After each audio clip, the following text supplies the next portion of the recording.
남편이 세상을 떠난 해의 겨울은 길었다. 달력의 숫자는 천천히 넘어가는데 몸속에 시간이 얼어붙은 것처럼 움직이지 않았다. 장판 밑으로 바발 같은 찬바람이 들어왔고 벽지는 오래 접힌 종이처럼 여기저기 터져 있었다. 그해 겨울부터 내 이름은 엄마 하나로 줄었다. 이름을 부르는 사람도 이름을 기억해줄 사람도 집엔 없었다. 큰애는 중학생, 둘째는 초등학교 5, 막내는 7. 새벽 4시 반이면 눈이 저절로 떠졌다. 첫 버스 시간보다 먼저 일어나 등줄기에서 식은땀이 나도록 쌀을 씻었다. 손끝이 얼얼해질 때까지 물에 손을 담갔다 빼기를 반복하고 김을 구워 종이에 겹겹이 싸서 도시락 반찬을 마련했다. 도시락통에 달걀말이 자투리를 2칸으로 나눠 담으며 오늘도 모자라지 않게 하루가 맞춰지기를 빌었다. 큰애는 잘 먹었다. 밥풀을 묻힌 채 엄마 오늘도 김 맛있다 하고 웃었다. 둘째는 반찬 투정을 하다가도 내 눈치를 보며 서둘러 설거지를 도왔다. 그리고 막내는 조용히 숟가락을 챙기면서 작은 목소리로 묻곤 했다. 엄마 김은 내일도 구워? 그 말 끝에 매달린 건 늘 미안함이었다. 나는 못 들은 척했다. 그 아이의 미안함까지 받아들였다간 내 하루가 무너질 것만 같았다. 어른이란 울음을 삼키는 법부터 배우는 거라고 나는 스스로를 달랬다. 밤이면 남편의 자리에 접힌 이불만이 남았다. 이불 위에 머리를 대면 천이 차갑게 식은 감정처럼 뺨에 달라붙었다. 나는 부엌에 앉아 탔던 김 냄새가 스며든 팬을 굵은 소금으로 문질러 닦았다. 손목에 힘줄이 붉어졌다. 소금 알갱이가 철판 위에서 사각사각 갈리며 작은 소음을 냈다. 그 소음이 내 안에 아무것도 들리지 않게 해주는 유일한 소리였다. 시간은 아무 일 없는 척 흐른다. 큰애는 장학금을 받았고 둘째는 친구가 많아 집에 잘 들어오지 않았다. 막내는 집을 지켰다. 방과 후 책가방을 내려놓자마자 밥솥을 열고 밥을 푸고 팬에 묻은 기름을 소금으로 문질러 닦았다. 그때마다 현관에 얌전한 글씨에 쪽지가 붙었다. 엄마 라면 먹었어. 설거지했어. 나는 그 쪽지를 떼어 조심스럽게 접어 서랍에 넣었다. 그 종이들을 버리면 내가 버려질 것 같아서. 아이들이 크는 속도보다 내가 늙는 속도가 더 느리기를, 그 쪽지들이 오래 쌓이기를 나는 내 마음속에서만 조용히 빌었다. 둘째가 고등학생이던 어느 날 밤 전화가 왔다. 응급실. 바닥은 고무장화에 젖어 있었고 공기엔 피와 약품과 철 냄새가 뒤섞여 있었다. 둘째는 다행히 큰 고비를 넘겼다 했다. 나는 벽에 등을 붙이고 서 있었다. 그때 작게 떨리는 손이 내 팔꿈치를 눌렀다. 엄마 괜찮아. 막내였다. 나는 그 손을 뿌리치듯 떼어내며 말했다. 너라도 정신 차려야지. 말을 내뱉고 나서야 그 문장이 칼끝처럼 아이의 가슴으로 들어가는 걸 그 눈동자에서 보았다. 가느다란 불이 툭 꺼지는 모양. 그날 밤 집에 돌아오니 욕실에서 물소리가 길게 흘렀다. 문틈 사이로 보이는 어깨가 너무 가늘었다. 문을 열어 괜찮아? 하고 묻고 싶었지만 나는 도시락통을 꺼내 내일 반찬을 계산했다. 미안하다는 세 글자는 식칼보다 무거워서 끝내 입 밖으로 나오지 않았다. 막내는 그 이후로 더 조용해졌다. 성적은 나쁘지 않았고 사고도 치지 않았다. 싸움을 피해 다니는 아이처럼 늘 뒤로 한 걸음 물러서 있었다. 졸업 앨범을 정리하던 날 막내의 반 친구가 집 앞까지 와서 우편함에 손편지를 넣고 갔다. 내가 늘 도와줘서 고마웠다. 짧은 문장이었다. 나는 그 종이를 읽고 또 읽었다. 늘 도와준다는 말, 늘 정신 차려야 한다는 내 말, 그 사이에서 아이는 어떻게 서 있었을까? 세월이 정말로 흘러 큰애는 직장에 붙고 둘째는 지방 발령을 받았다. 막내는 서울에 남아 오래된 학원에서 아이들을 가르쳤다. 집에 올 때마다 말수가 적어졌다. 내가 밥 먹었냐고 묻고 먹었다고 대답하면 대화는 그걸로 끝이었다. 너는 결혼 생각 없니? 조금만 더 있다가요. 얼마나 더가 조금인지 묻지 않았다. 묻는 순간 내가 그 아이의 뒤꿈치를 잡아당겨 세워두는 것 같아서. 그리고 어느 일요일 오후 막내가 여자친구를 데려왔다. 카페는 조용했다. 내 앞 라떼에 얹힌 크림이 서서히 무너졌다. 아가씨는 먼저 인사를 했다. 어머니 처음 뵙겠습니다. 그 목소리엔 서두르는 기색이 없었고 눈을 길게 감았다 뜨는 버릇이 있었다. 속눈썹 그늘이 길었다. 부모님은 뭐 하셔? 엄마는 마트 계산원이에요. 아빠는 지방에서 지내세요. 그 말이 내 마음을 왜 이토록 누그러뜨렸는지 나는 정확히 안다. 가난을 알아본 사람끼리는 설명이 필요 없다. 웃는 법도 침묵하는 법도 닮아 있다. 집으로 돌아오는 버스에서 막내가 폰을 꺼놓았다. 내 손등을 조심스레 톡 건드리더니 창밖을 보며 웃었다. 겨울 해가 느리게 떨어졌다. 그 속도로 우리는 서둘러 늙어가고 있었다. 결혼 준비가 시작되자 내 입이 바빠졌다. 이불은 상해 껐어.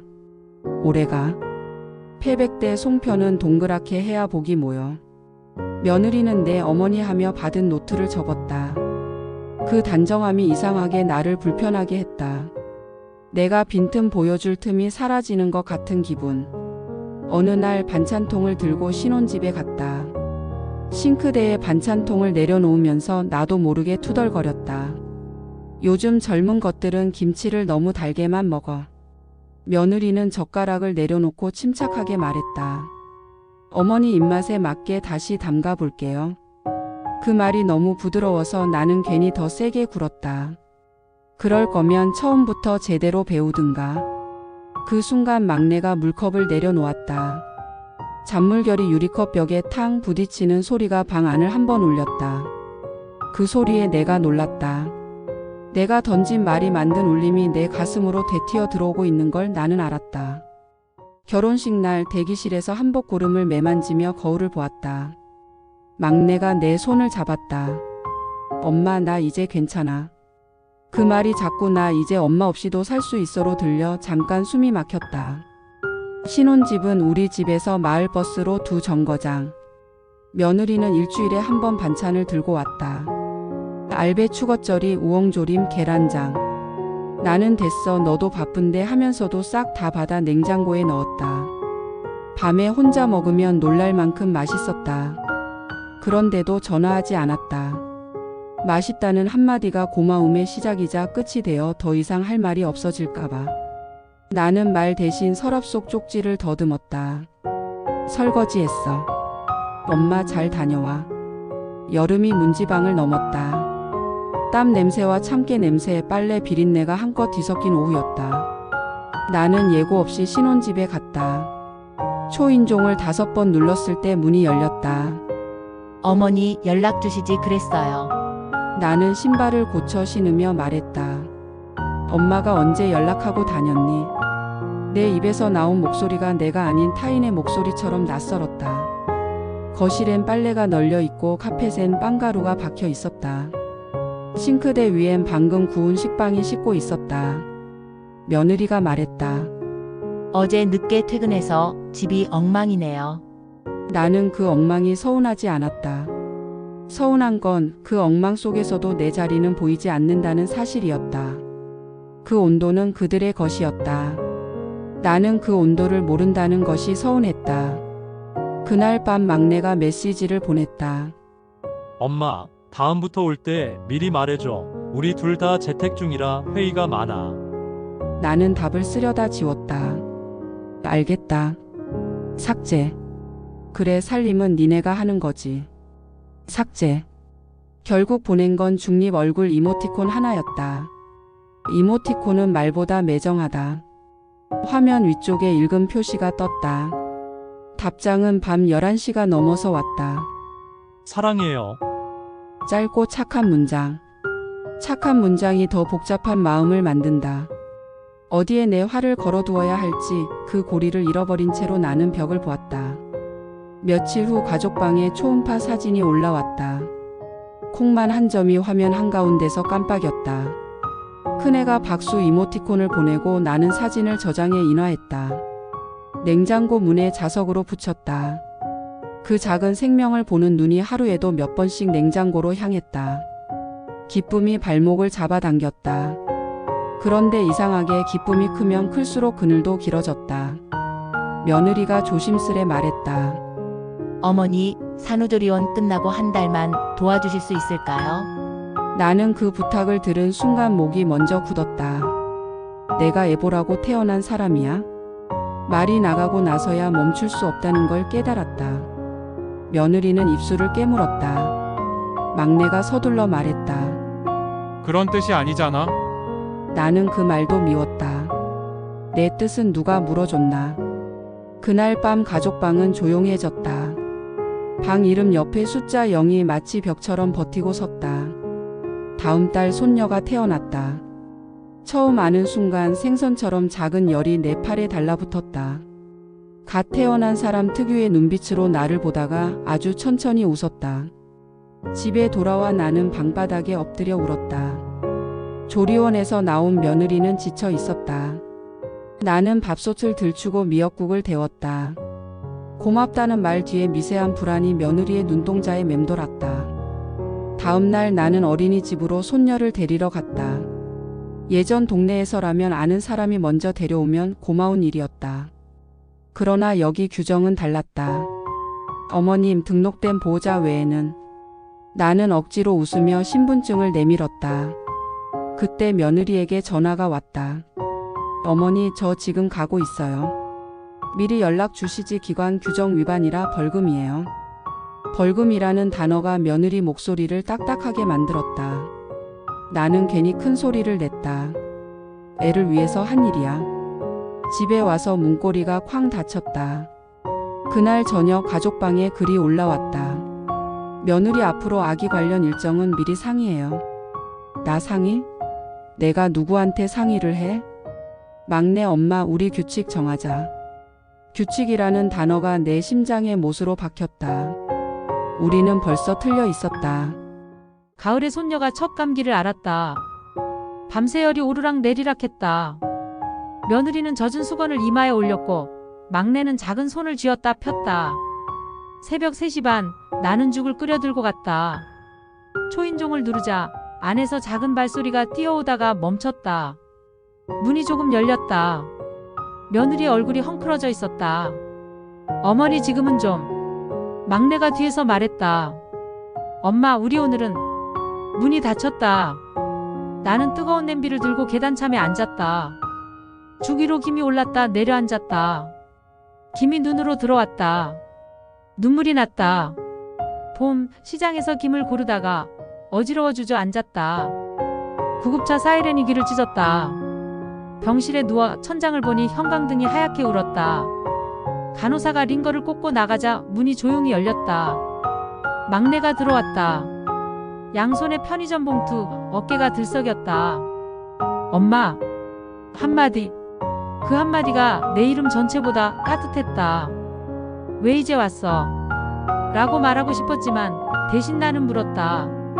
춥니다. 그 애가 고개를 끄덕였다. 봉투에서 소고기죽이 나왔다. 막내가 숟가락을 불어 내 입에 갖다 댔다. 나는 울지 않으려고 삼켰다. 아직도 나 챙겨? 막내가 웃었다. 웃는 얼굴이 어릴 때와 같았다. 엄마니까요. 잠시 후 며느리가 들어왔다. 나는 그 손을 덥석 잡았다. 체온이 따뜻했다. 말이 먼저 흘러나왔다. 미안하다. 며느리가 눈을 크게 떴다. 나는 계속 말했다. 네가 나한테 얼마나 잘했는지 알아. 근데 나는 네가 데려가는 줄 알았다. 내 막내를. 한번 멈추면 평생 못할 것 같아서 멈추지 않았다. 그래서 괜히 세게 굴었어. 네가 웃을 때마다 내가 밀렸다고 생각했어. 막내가 창밖을 보며 숨을 고르고 있었다. 며느리가 고개를 천천히 끄덕였다. 저도 무서웠어요, 어머니. 제가 잘못해서 사이가 멀어질까봐. 그래서 더 단정해졌어요. 단정하면 덜 미움받을 줄 알았거든요. 간호사가 들어와 활력을 확인하고 나가자 병실엔 3사람이 남았다. 막내가 조심스럽게 말했다. 엄마, 우리 규칙 같은 거 말고 약속 하나만 하자. 오고 갈 때 한 번만 미리 말하기. 대신 못 오는 날은 이유 없이 못 온다고 말하기. 그래, 약속하자. 태어나고 집에 돌아온 날 현관 앞에 검은 비닐봉지가 놓여 있었다. 안에는 며느리가 담근 동태찌개, 손녀가 그린 크레용 그림, 그리고 작은 편지. 어머니, 오늘은 쉬세요. 내일 고등어 구워드릴게요. 편지를 접어 서랍에 넣었다. 예전 쪽지들이 쌓여있는 서랍. 서랍을 닫는 소리가 덜컹거리지 않았다. 빈 공간에 자리를 맞춰 넣는 법을 이제야 조금 알 것 같았다. 일요일마다 둘은 왔다. 손녀가 할머니하고 달려와 내 목을 껴안았다. 놀라운 건 달라진 게 별로 없는데 마음이 달라졌다는 사실이었다. 며느리가 반찬을 놓고 가면 나는 그날 바로 전화를 걸었다. 맛있더라. 그 한마디를 하면 밤이 덜 춥다. 막내는 쓰레기를 버리고 돌아와 장판 끝을 만지작거렸다. 아이 같았다. 엄마, 다음 주는 여행 갈게. 대신 수요일에 들를게. 그래. 못 오면 못 온다고만 해라. 어느 비 오는 날 세 식구가 함께 장을 보러 갔다.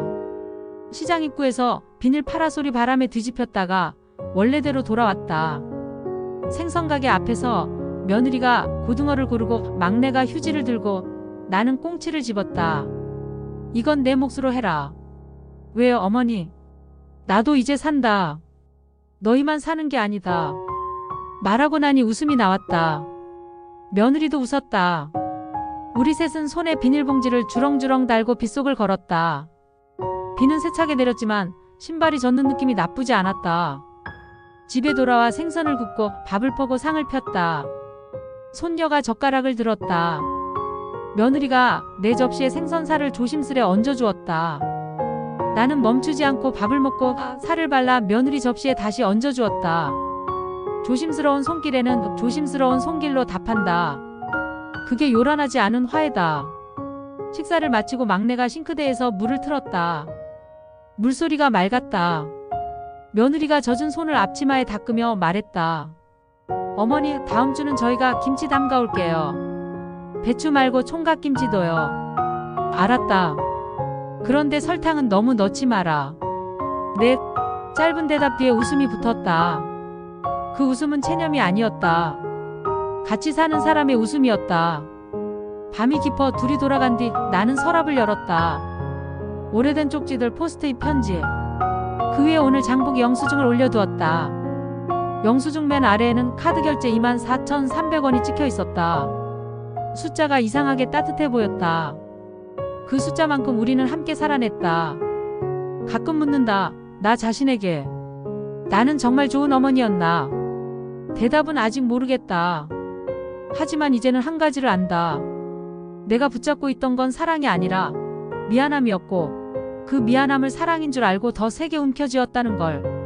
움켜쥐는 동안 막내의 손등에 손톱 자국이 났다는 걸. 그 자국이 보이지 않는다는 이유로 없다고 생각해온 시간이 너무 길었다는 걸. 이제는 다르게 잡는다. 손바닥을 편다. 오면 받고 가면 두 손을 모은다. 약속은 두 줄의 끈처럼 우리를 묶고 풀렸다가 다시 묶인다. 끊어지지 않게 세게 당기지 않는다. 매듭은 작아질수록 단단해지지만 너무 세게 당기면 끊어진다. 우리는 그 경계를 배웠다. 내 인생의 가장 아픈 손가락이 지금은 내 심장 박동을 맞춘다. 아프게 또 분명하게. 그 리듬에 맞춰 밥을 짓고 김치를 꺼내고 문을 연다. 문은 여전히 낡았지만 잘 열린다. 내일도 아마 모레도. 그리고 언젠가 내 손이 더 이상 문고리를 돌릴 힘이 없어질 때까지.